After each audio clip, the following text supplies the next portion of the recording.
canh nhà nghèo tôi phải lìa xứ xa quê, bỏ lại sau lưng một tấm chân tình, người mẹ hiền ở quê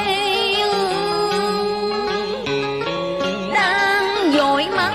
trông chờ đứa con cờ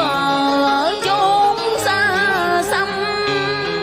nơi chốn mùa xuân hạ thu đông.